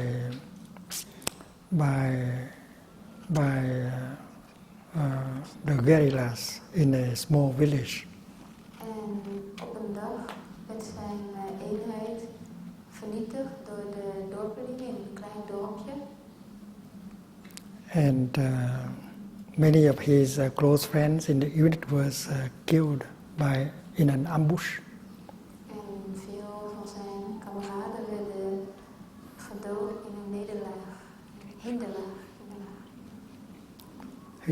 He was so angry that he wanted to punish, to revenge for his friends. En hij was zo boos dat hij ze wou bestraffen, dat hij wraak wilde voor zijn vrienden. So one day he brought with him a bag of sandwiches. Dus op een dag bracht hij een zak met boterhammen met zich mee. And he put explosive in each of the sandwiches. En in elk van die sandwiches stopte hij explosieven. And he put it in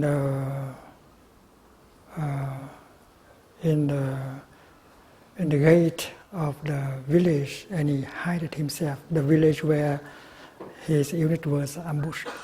En die sandwiches die legde hij bij de ingang van het dorp. En toen verstopte hij zich daar. En dat was het dorp waar zijn kameraden in de hinderlaag waren gelopen. His heart was full of anger, that is why he did such a thing. En zijn hart was vol boosheid en daarom deed hij dat. In the hiking he saw 5 children came and discovered the bag of sandwiches. En vanaf zijn verstopplaats zag hij dat er een groepje van 5 kinderen kwam en dat ze zijn sandwich ontdekten. And he saw the children enjoy eating the sandwiches. En hij zag dat ze dat lekker opaten. And after 1 hour after, the children begin to suffer, to cry. En een uur later begonnen die kinderen te lijden en te huilen.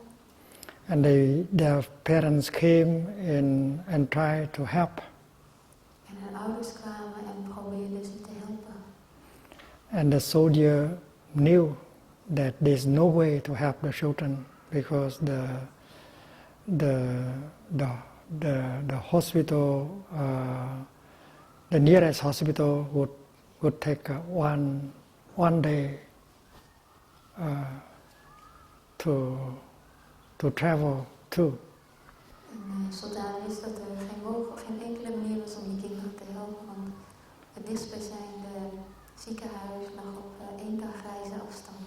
So he witnessed the death of the 5 children after having eaten the sandwiches with explosive. Dus toen was hij getuige van de dood van die 5 kinderen, nadat ze die sandwiches met explosieven hadden gegeten.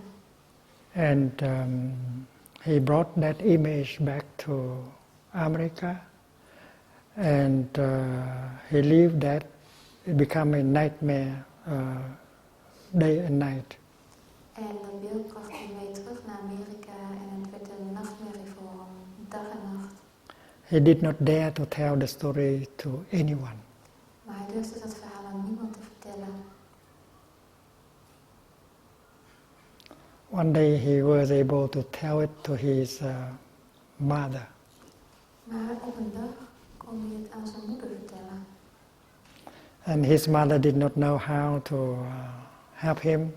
She just said that, my son, these things do happen in any kind of war. En zijn moeder wist niet hoe ze hem moest helpen, maar ze zei alleen maar, mijn zoon, dit soort dingen gebeurt in elke oorlog. But that did not help, that was not enough to help him out of his situation. Maar dat was niet genoeg om hem uit zijn situatie te helpen. Every time he found himself sitting with children in a room, he could not bear it. He had to run out of the room right away. En elke keer als hij met kinderen in dezelfde kamer zat, dan kon hij het niet uithouden daar en dan moest hij weg. Until one day he came to one of our retreats organized for war veterans. Totdat hij op een dag naar een van onze retraites kwam, We have organized a few retreats like that for American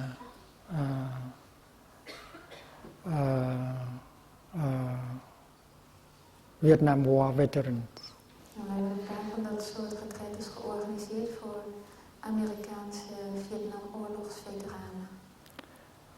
These retreats were difficult to handle because the suffering was very deep. En deze retraites waren heel moeilijk omdat het lijden heel diep was. There were war veterans who camped in a wood, but because they knew that this is a retreat organized by Vietnamese Buddhist monks, they are afraid that the retreat may be an ambush in order to try to kill them. En er waren oorlogsveteranen die in het bos kampeerden en ze dachten dat dit is een retraite die is georganiseerd door Vietnamese monniken en misschien is het wel een hinderlaag en willen ze proberen hen te doden. But their psychotherapists urged them to come to this retreat. Maar hun psychotherapeut die dwong hen om naar die retraite te komen. So some of them put their tent and they set up booby traps around. En sommigen die zetten hun tent op en die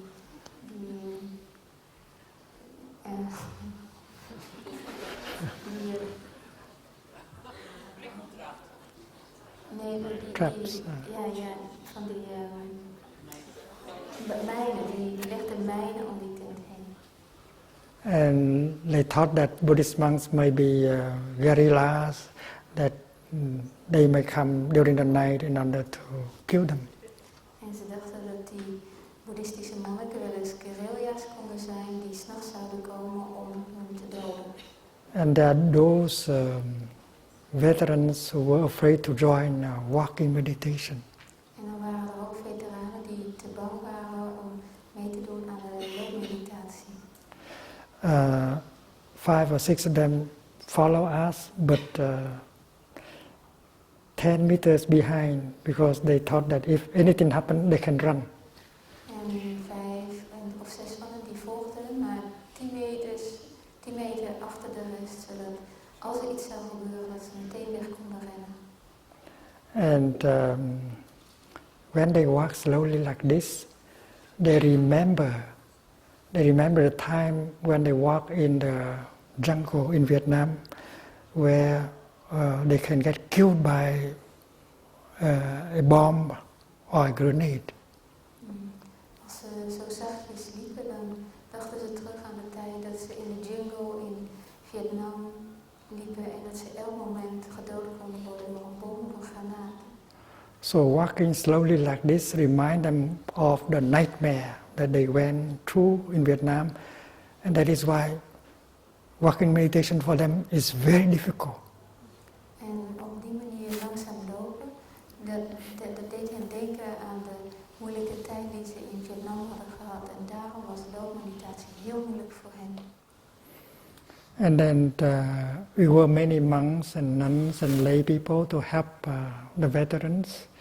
And we organized groups of 5 or 8 people to listen to one veteran so that they have a chance to tell us the suffering they have undergone.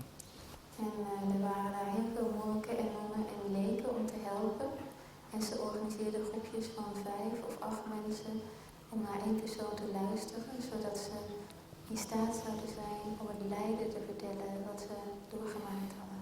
So that army officer who killed 5 children with explosive put in the sandwich, he sit with us during 2 sessions and were not able to tell the story. En dus die legerofficier die 5 kinderen had gedood met behulp van die explosieven in de sandwich, die zat 2 sessies lang bij ons en hij was niet in staat om iets te vertellen. We invite him to speak, and he sit down in a circle to breathe in and out, and he tried his best, but 1 hour has passed. He was not able to say anything. En we nodigden hem uit en we zeiden om wat te zeggen. En we zaten in die training en we ademden in en uit. Maar hij deed erg zijn best, maar na een uur kon hij nog steeds niks zeggen.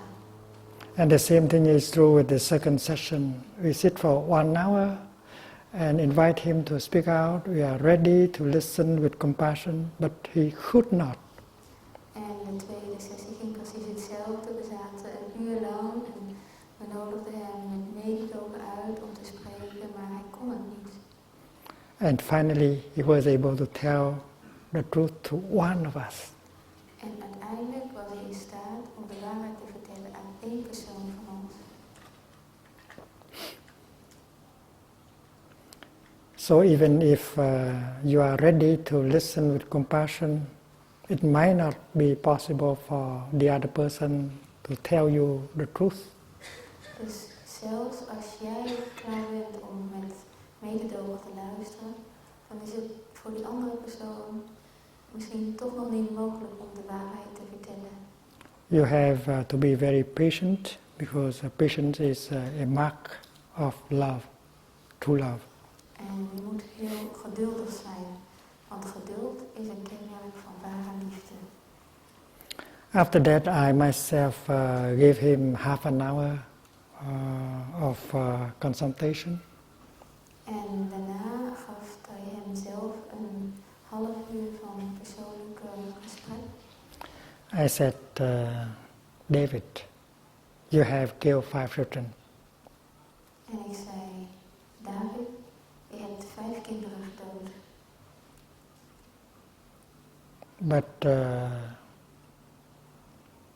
But you know that you are still young, and if you want, you can save 5 children. Maar je bent nog steeds jong en als je wilt, kun je 5 kinderen redden. There are children who die a little bit everywhere in the world at this very moment, including in North America. En op dit moment sterven er overal kinderen in de wereld, zelfs in Noord-Amerika. There are children who just need 1 tablet of medicine in order for his life to be saved. En er zijn kinderen die alleen maar 1 pilletje nodig hebben, zodat hun leven gered kan worden. And you can use your youth in order to save these children, maybe 5 of them every day. En je kan je jeugd gebruiken om die kinderen te redden, misschien 5 per dag. If you make the vow to go to them and try to help them, and then after some time you see the 5 children that you killed smiling to you. Als je belooft om naar ze toe te gaan en proberen ze te helpen, dan zullen die 5 kinderen misschien naar je glimlachen na verloop van tijd. So I offer him a way out. Dus ik bood hem een manier aan om eruit te komen. And you can see the effect of the teaching right away, because when you see the way out, you feel much better right away. En je kon meteen het effect van dat onderricht zien. Want als je een uitweg ziet, dan voel je je meteen veel beter. After the retreat, he made that kind of vow and go out and look for children to be saved. And after that, he get married and live a normal life. En na de retreat toen beloofde hij dat en ging hij op zoek naar kinderen om te redden. En hij trouwde en hij leidde een normaal leven. There was a young lady from the United Kingdom who came to Plum Village. She was about that age also. En er was een jonge vrouw uit het Verenigd Koninkrijk die naar Plum Village kwam. En het was ongeveer van dezelfde leeftijd. She had been in the sex industries for many years. En ze was jarenlang in de seksindustrie geweest. For her, together with her brother. Samen met haar broer. And their father ran that business. En het was hun vader die dat bedrijf leidde. And they were in the circle of drugs and sex and like that for many, many years. En ze zaten jarenlang vast in die kringen van drugs en seks. And even in the setting of compassion, deep listening, that lady was not able to tell the truth. Maar zelfs in deze omgeving van mededogen en diep luisteren was die vrouw niet in staat om de waarheid te vertellen. And only a few weeks later that she revealed that she herself has killed 7 people in the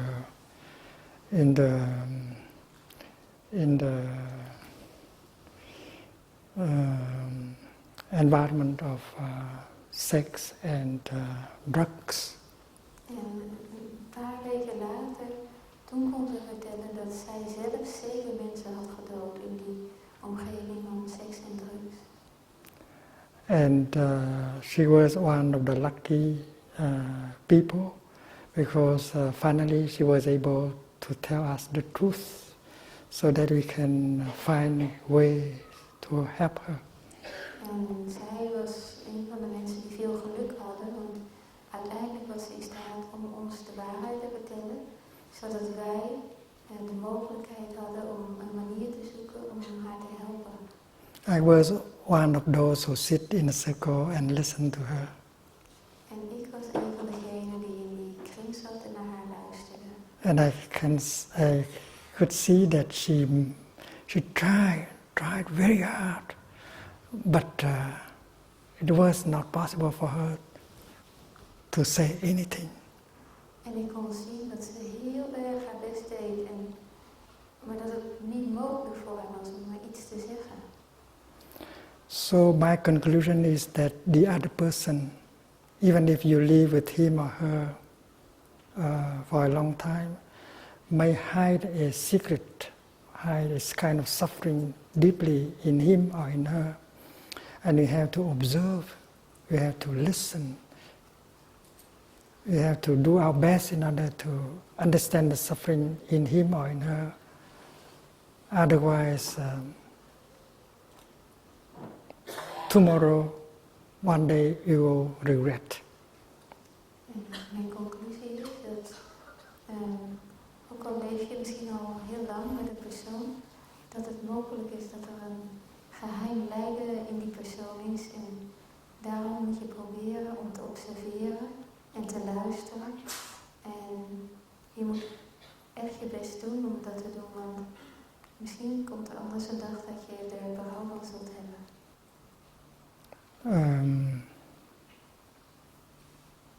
Those who commit suicide, they may have tried their best to tell you. They may have tried their best to tell you, but they may have failed to tell you. En degene die zelfmoord plegen, misschien hebben ze wel hun best gedaan om het je te vertellen, maar misschien zijn ze er niet in geslaagd. And we should not underestimate the difficulties that a person may have in telling you the truth. En je moet de moeilijkheden niet onderschatten die een andere persoon kan hebben om jou de waarheid te vertellen.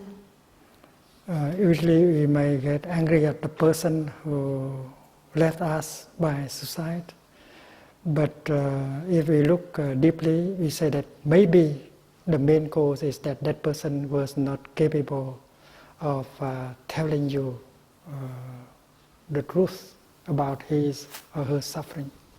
En misschien hebben we de neiging om boos te worden op degene die ons verlaat door zelfmoord te plegen. Maar het kan ook zo zijn dat diegene niet in staat is geweest om jou de waarheid te vertellen. So in the 5 mindfulness trainings that we are going to listen to tonight, the fourth training is about loving speech and deep listening. Dus in de 5 aandachtsoefeningen waar we vanavond meer over zullen horen, daarvan gaat de 4e over liefdevol spreken en diep luisteren. And we have to train ourselves, because this is a wonderful way to restore communication and to bring about reconciliation. En we moeten onszelf trainen, want dit is een hele mooie manier om verzoening te brengen. And the miracle of reconciliation always happens in our retreats. En in onze retraites gebeurt altijd het wonder van de verzoening. In the first 4 days, we allow the good seeds in us to be watered, the seed of compassion, the seed of understanding. In de eerste 4 dagen dan geven de goede zaadjes in ons de kans om begoten te worden. De zaadjes van mededogen en van begrip. We learn how to recognize the suffering in us, so that we can recognize the suffering in the other person. We leren om het lijden in ons te herkennen, zodat we ook het lijden in de andere persoon kunnen herkennen. And when we are able to see the suffering in the other person, it will be possible for us to use loving speech and deep listening to restore communication and bring about reconciliation. En als we in staat zijn de goede zaden in de andere persoon te herkennen, dan kunnen we in staat zijn om liefdevol spreken te gebruiken en verzoening tot stand te brengen. And usually on the 5th day we ask people in the retreat to put into practice what they have learned. En meestal vragen we op de 5e dag van de retraite of de mensen in de praktijk willen brengen wat ze geleerd hebben. And if the other person is not in the retreat, we can very well use our portable telephone to practice the 4th mindfulness training with him or her. En als iemand niet in de retraite aanwezig is, dan kunnen we heel goed onze mobiele telefoon gebruiken om de 4e aandachtsoefening te oefenen met hem of haar. And many practitioners have reported on the 6th day that with their telephone they are able to reconcile with their father, with their partner, just using the practice of deep listening and loving speech. En er zijn veel beoefenaars die op de 6e dag terug konden vertellen dat ze in staat zijn geweest verzoening tot stand te brengen met hun vader of met hun partner. En alleen door de beoefening van liefdevol spreken. The situation has been dragging in for many years, but with a few days of practice and 1 hour of communication by telephone, we can come to the miracle of reconciliation. Dus misschien ging het om een situatie die zich al jarenlang voortsleepte, maar met een paar dagen van beoefening en een uur van spreken aan de telefoon was het mogelijk om die verzoening tot stand te brengen. There may be some very difficult situation, but usually miracles of reconciliation always take place on the 5th day of the retreat. Misschien zijn er hele moeilijke situaties, maar meestal vindt het wonder van de verzoening plaats op de 5e dag van de retraite. I think tomorrow we will continue with the right view. En morgen gaan we verder met de juiste zienswijze.